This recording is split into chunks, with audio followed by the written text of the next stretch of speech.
लेकर रोहित शेट्टी और अक्षय की मोस्ट अवेटेड फिल्म सूर्यवंशी इस समय टॉक ऑफ द टाउन बनी हुई है। फैंस इसे लेकर बेहद एक्साइटेड है क्योंकि 1 साल के लंबे वक्त से भी ज्यादा उन्होंने इसका इंतजार किया है। लेकिन क्या अब इसके लिए उन्हें भरना होगा एक बड़ा हर्जाना? हमारी बात का मतलब नहीं समझे आप?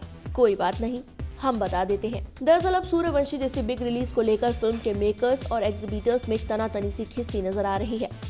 हुआ ये कि मेकर्स ने फिल्म की रिलीज को लेकर अब एग्जीबिटर्स के सामने 2 ऐसी शर्तें रख दी हैं जिसका खामियाजा या कहें हर्जाना फैंस को भुगतना पड़ सकता है।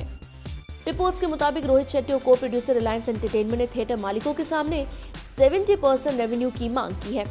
हालांकि लॉकडाउन से पहले ये शेयर 50% ही लिया जाता था। वहीं अब फिल्म एग्जीबिटर्स का मानना है कि ये मांग गलत है। साथ ही साथ उनके लिए फाइनेंशियली ये ईयर पहले जैसा अब नहीं रहा। दूसरी तरफ मेकर्स का कहना है कि उन्होंने फिल्म को सिनेमाघरों में रिलीज करने के लिए 1 साल का लंबा इंतजार किया है, तो उनकी ये डिमांड जायज है। अब मेकर्स की डिमांड एग्जीबिटर्स मानते हैं या नहीं, ये फिलहाल आने वाले वक्त नहीं पता चल पाएगा। चलिए अब बात करते हैं उस दूसरी शर्त की जो अक्षय की फिल्म के मेकर्स ने सिनेमाघर के मालिकों के सामने रखी है। रोहित शेट्टी और रिलायंस एंटरटेनमेंट के मुताबिक वो चाहते हैं कि फिल्म के थिएटर रिलीज के बाद इसे डिजिटल प्लेटफॉर्म पर भी जगह दी जाए, यानी सिनेमाघरों में रिलीज होने के 28 दिनों बाद सूर्यवंशी OTT प्लेटफॉर्म पर रिलीज करें।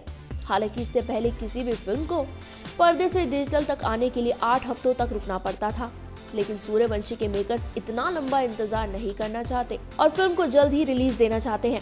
अब मेकर्स और एग्जीबिटर्स के बीच छिड़ी इस बेजुबानी जंग का अंजाम चाहे जो हो, लेकिन लगता है कि इसका खामियाजा दोनों तरफ से सिर्फ फैंस को ही भुगतना पड़ सकता है। वो ऐसे कि अगर एग्जीबिटर्स सूर्यवंशी मेकर्स और रोहित की दोनों शर्तें मान लेते हैं तो इसकी भरपाई करने के लिए वो कहीं ना कहीं दबाव ऑडियंस की जेबों पर डालने वाले हैं। यानी हो सकता है कि साल की मच अवेटेड फिल्म को देखने के लिए आपको अपनी जेबें थोड़ी ढीली करनी पड़े। अब देखना ये होगा कि रोहित शेट्टी और थिएटर मालिकों के बीच की ये बातचीत अक्षय के फैंस की जेबों पर वार करेगी या नहीं।